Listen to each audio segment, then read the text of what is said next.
1 Reis, capítulo 20. Nesse meio tempo, Ben-Hadad, rei da Síria, convocou suas tropas com 32 reis aliados, todos equipados com cavalos e carros de guerra. Eles partiram e sitiaram Samaria, prontos para atacá-la. Ele mandou mensageiros à cidade, exigindo de Acabe, rei de Israel: Ben-Hadad quer todo o seu ouro e sua prata, suas mulheres mais bonitas e seus filhos mais fortes. O rei de Israel aceitou os termos e respondeu: Seja como você quiser, ó rei, meu senhor. Eu e tudo o que tenho somos seus. Mas os mensageiros voltaram a ele, dizendo: O rei mandou dizer: Quero que entregue tudo, a prata, o ouro, todas as mulheres e filhos.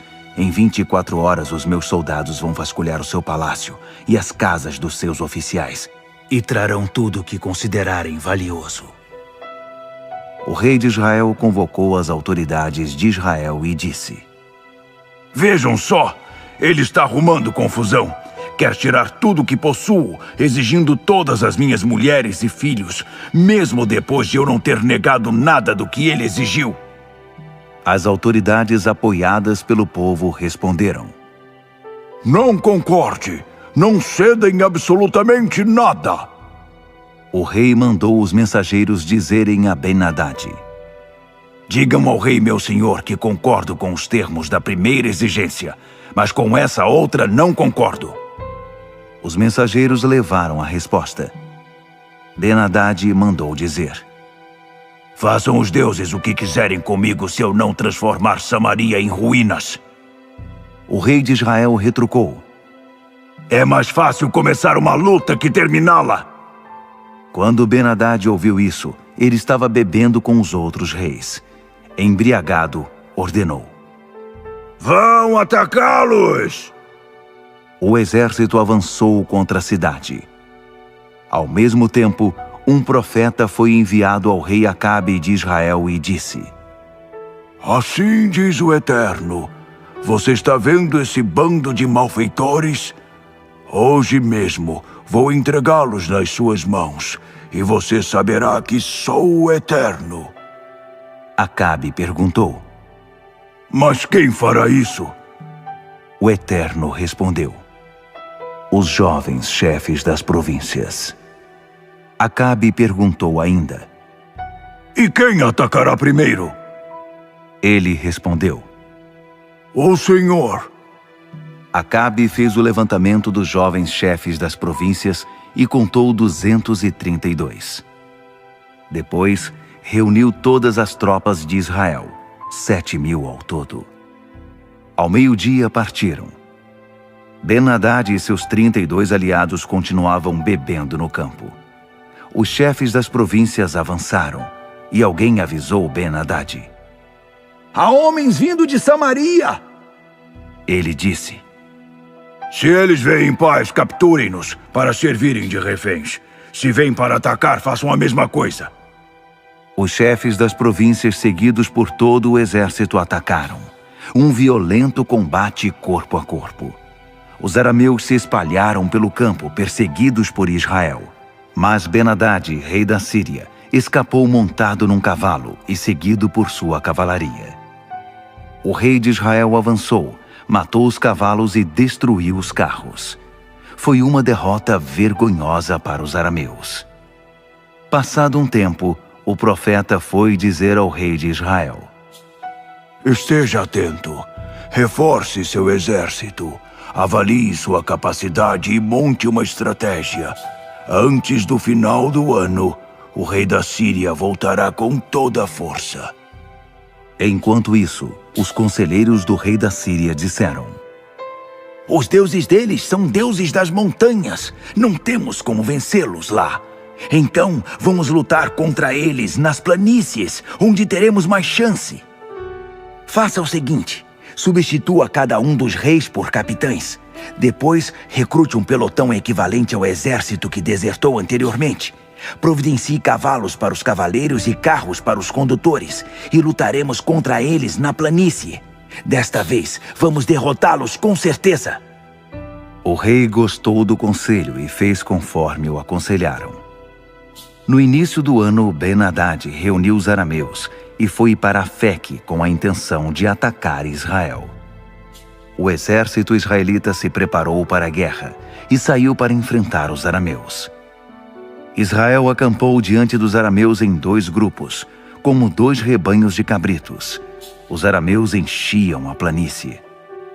O homem de Deus trouxe esta mensagem ao rei de Israel. Assim diz o Eterno: como os arameus dizem que o Eterno é um Deus das montanhas e não um dos deuses das planícies, entregarei em suas mãos esse poderoso exército.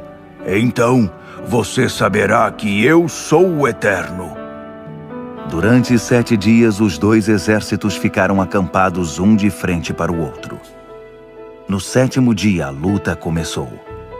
Os israelitas mataram em um dia 100.000 soldados de infantaria arameus. O restante do exército fugiu para Afeque, mas o muro da cidade ruiu e matou 27.000 deles. Ben-Hadad escapou para a cidade e se escondeu. Seus conselheiros disseram: sabemos que os reis de Israel são bondosos. Vamos nos vestir com pano de saco, carregar uma bandeira branca em sinal de trégua e nos apresentar ao rei de Israel. Talvez ele poupe a nossa vida. Eles fizeram isso. Vestiram-se de pano de saco e, carregando uma bandeira branca, procuraram o rei de Israel, dizendo: seu servo Ben-Hadad implora, por favor, deixe-me viver. Acabe respondeu: vocês estão dizendo que ele ainda está vivo? Se ele estiver vivo, eu o tratarei como irmão. Os homens entenderam isso como um sinal da bondade do rei e repetiram as palavras dele. Ben-Hadad, sem dúvida, é meu irmão. O rei ordenou: tragam-no aqui. Eles foram buscar Ben-Hadad e o fizeram subir no carro. Ben-Hadad disse: estou disposto a devolver as cidades que meu pai tirou de seu pai. Você poderá levar seu comércio para Damasco, como meu pai fez em Samaria. Acabe respondeu: com um acordo deixarei você voltar em segurança. Eles assinaram um tratado e Acabe o despediu. Um homem, que era um dos profetas, disse a outro: dê um soco em mim. Mas o colega se recusou a fazê-lo. Então o profeta disse: já que você não obedeceu ao que o Eterno mandou, um leão o atacará assim que você sair daqui. Logo que o moço saiu, um leão de fato o atacou. O profeta disse a outro colega: dê um soco em mim. O homem o esmurrou com força, tirando sangue do rosto do profeta. Então o profeta foi para a beirada da estrada e ficou à espera do rei, com um pano no rosto. Pouco depois, o rei apareceu. O profeta gritou para ele: quando eu estava no meio da batalha, veio um homem e entregou um prisioneiro para mim e disse: proteja a vida deste homem. Se ele não for encontrado depois, você morrerá. Mas me distraí com outras coisas, e quando percebi, o prisioneiro tinha sumido. O rei de Israel disse: você acabou de assinar sua sentença de morte. Com isso, o profeta tirou o pano do rosto, e o rei o reconheceu.